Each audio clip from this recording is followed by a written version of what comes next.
Olá pessoal, tudo bem? No vídeo de hoje falaremos sobre consequência da obesidade em nossas vidas. Tony, soube que ela pode ser até um fator de risco para doenças crônicas. Então Mary, por isso mesmo que trazemos hoje um trecho de uma entrevista que gostamos e demonstra bem os riscos que a obesidade não tratada pode trazer para nossas vidas. O vídeo é muito informativo, portanto fique até o final e descubra detalhes sobre os cuidados necessários que devemos ter. Então já deixe o seu like agora para ajudar a fortalecer o canal. Se ainda não é inscrito, inscreva-se no canal e ative o sininho para não perder nenhum vídeo, beleza? Olá!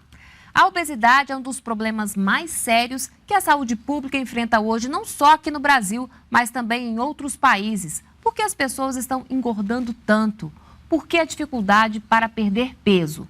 Para falar sobre o assunto, convidamos Débora Malta, diretora de Vigilância de Doenças e Agravos Não Transmissíveis do Ministério da Saúde. Olá, muito obrigada pela sua presença aqui no NBR Entrevista. Eu que agradeço, Carla. Bom, para a gente começar, a obesidade tem a ver com as facilidades do mundo moderno? Sem dúvida, ela está estritamente relacionada com a alimentação inadequada, o ritmo acelerado de se viver e a inatividade física. Então, esse desbalanço entre a alimentação e a inatividade física resultam no excesso de peso e na obesidade de forma crescente na população global. Agora, a obesidade vem acompanhada de uma série de problemas, né? Quais são? Sem dúvida, a obesidade é um fator de risco importante para as doenças crônicas não transmissíveis, especialmente o diabetes, mas também as doenças cardiovasculares e também até mesmo as doenças osteomusculares. Na medida que você aumenta de peso, isso também leva a uma sobrecarga para as diversas articulações. Agora, qual é o tamanho da gravidade disso aqui no Brasil? Bem, no Brasil nós temos 51% da população adulta com excesso de peso e 17,5% da população com obesidade.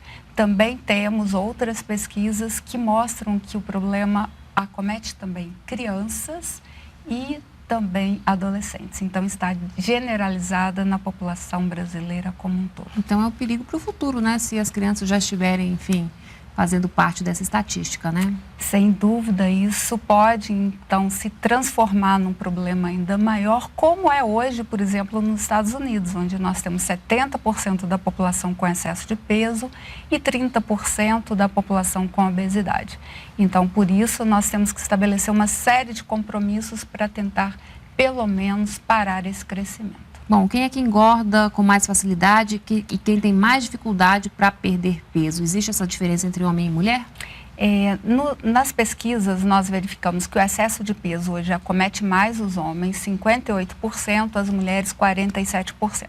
Agora, na obesidade, nós estamos homens e mulheres sem diferenças de gênero, 17,5%. Mas há uma diferença muito importante em relação à escolaridade. Então, quanto mais escolarizada a pessoa, quanto mais anos de escola ela frequenta, então ela tem menos obesidade e excesso de peso. Então, imaginamos que o fato de ter mais informação, então, leva a um fator de proteção, porque ela acaba adotando estilos de vidas mais saudáveis. Bom, em relação à alimentação, você já disse que contribui aí para essa estatística, né? Mas qual é o papel real da alimentação nesse processo aí de combate à obesidade? A alimentação é fundamental. Então, é preciso de uma alimentação equilibrada.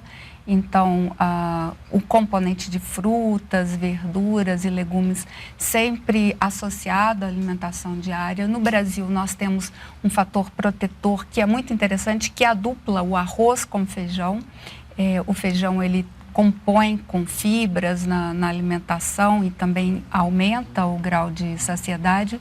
Então, o que seria adequado é um prato bastante variado, né, e com tanto assim, compondo com carboidratos, com proteínas, e muito cuidado também na questão dos alimentos gordurosos, cortando alimentos gordurosos, e os doces, especialmente as bebidas açucaradas. Refrigerante seria um grande vilão aí e seria o primeiro item quase a ser cortado, as bebidas açucaradas, os doces e os alimentos gordurosos. O alimento certo ajuda a prevenir certas doenças? Sem dúvida. Então, existem inúmeros trabalhos na literatura nacional e internacional que apontam que, por exemplo, frutas, legumes e hortaliças, elas previnem doenças cardiovasculares, previnem obesidade, previnem diabetes. E, ao contrário, o alimento gorduroso, ele eleva, então, a proporção das doenças crônicas, né, especialmente das doenças cardiovasculares e do diabetes. Bom, no Brasil, metade da população está acima do peso, né? Quais são os principais erros, os principais pecados cometidos? Bem, os principais pecados, a alimentação inadequada. Então, a gordura, as frituras, as bebidas açucaradas, o fast food, né? Então, ter tempo para preparar a sua alimentação é fundamental. E também a atividade física inserida no cotidiano. É fundamental que a gente tenha pelo menos 30 minutos diários reservados para a prática regular da atividade física.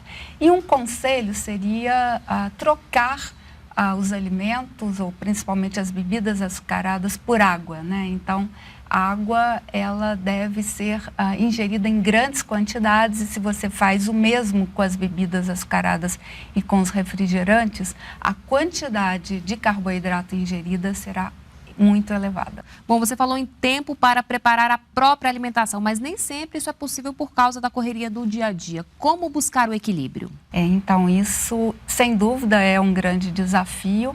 Nós lançamos recentemente o Guia de Alimentação Saudável para a População Brasileira, e que traz várias dicas.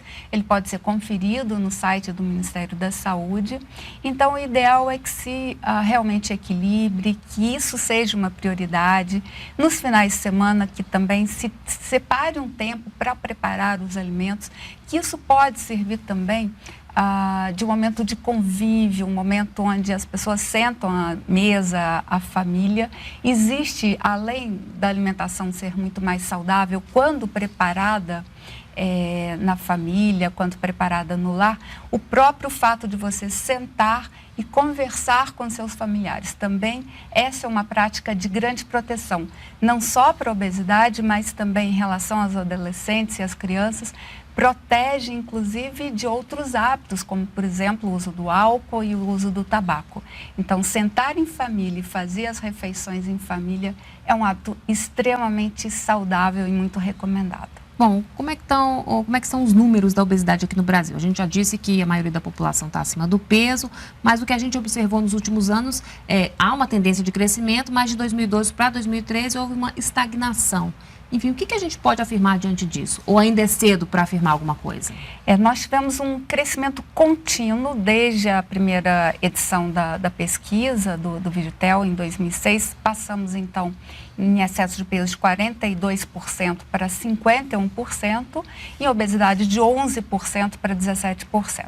A novidade é que nos 2 últimos anos, 2012 e 2013, nós não crescemos. Estávamos crescendo a mais de 1 ponto percentual ao ano. Então, essa já é uma boa notícia, mas precisamos de mais tempo, evoluir na pesquisa, até para que nós possamos, então, ter mais segurança e saber se, de fato, esse crescimento ele foi interrompido. Ainda é cedo para essa afirmativa, mas, sem dúvida, já é uma notícia positiva.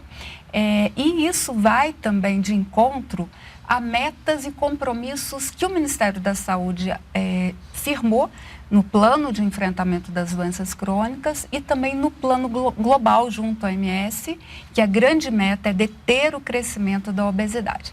Então, nós temos expectativa de que possamos, no futuro, realmente deter esse crescimento, mas ainda precisamos continuar trabalhando e também mais anos de pesquisa para avaliar essa tendência populacional. Bom, então o que já vem sendo feito, né, nessa área para tentar reverter esse cenário? O que o Ministério da Saúde vem fazendo?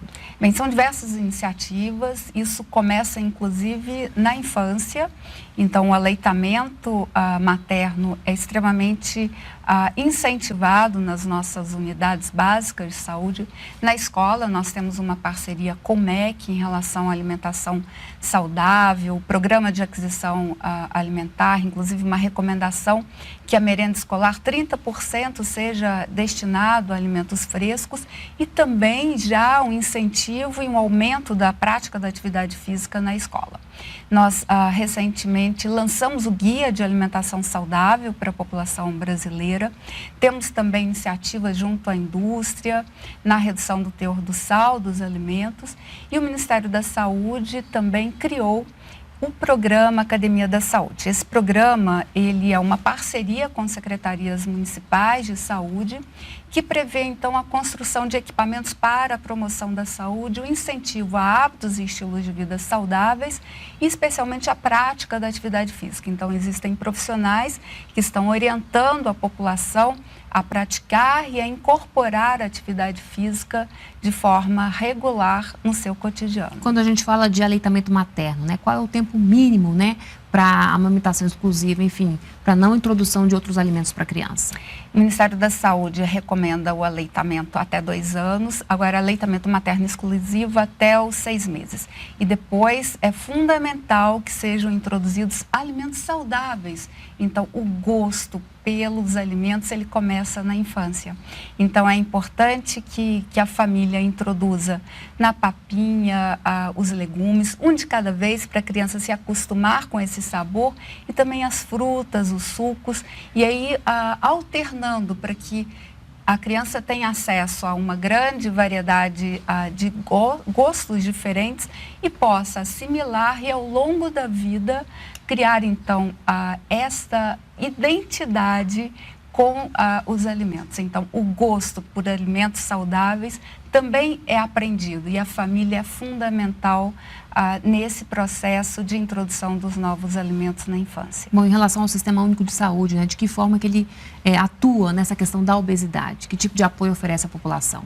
Bem, todas as nossas guias de orientação para os profissionais de saúde, da atenção básica, elas têm focado muito a importância da promoção da saúde, da prevenção das doenças crônicas, da alimentação saudável, dos hábitos e estilos de vida saudáveis, do aleitamento. Então, os nossos profissionais têm cada vez mais entregado essa mensagem nas suas consultas, nos seus aconselhamentos. Então, a prescrição hoje não é só uma prescrição de medicamentos, mas ela inclui também orientação para a prática de hábitos e estilos de vida saudáveis. Bom, esse é um problema mundial, né? O Brasil está no caminho certo? Sim, esse é um problema global, tanto é que nós firmamos aí um acordo com a Organização Mundial da Saúde. Existe um plano global de enfrentamento das doenças crônicas e estabelece uma meta, tanto de redução das doenças crônicas, quanto também de deter o crescimento da obesidade. Então, nós já temos indícios em relação às nossas pesquisas de que estamos no caminho certo, porque nos últimos anos também já tivemos mudanças expressivas na alimentação. Então, o consumo de frutas, legumes e hortaliças, ele cresceu nos últimos anos e também aumentamos a frequência de pessoas que praticam atividade física de forma regular. Então, essas duas notícias, elas são realmente um ânimo e um alento no sentido de que nós possamos deter, então, o crescimento da obesidade nos próximos anos. E aí, pessoal, gostaram das informações? Esperamos que sim. Deixe nos comentários o que acharam, ok? Lembre-se que nosso objetivo será sempre você mais saudável.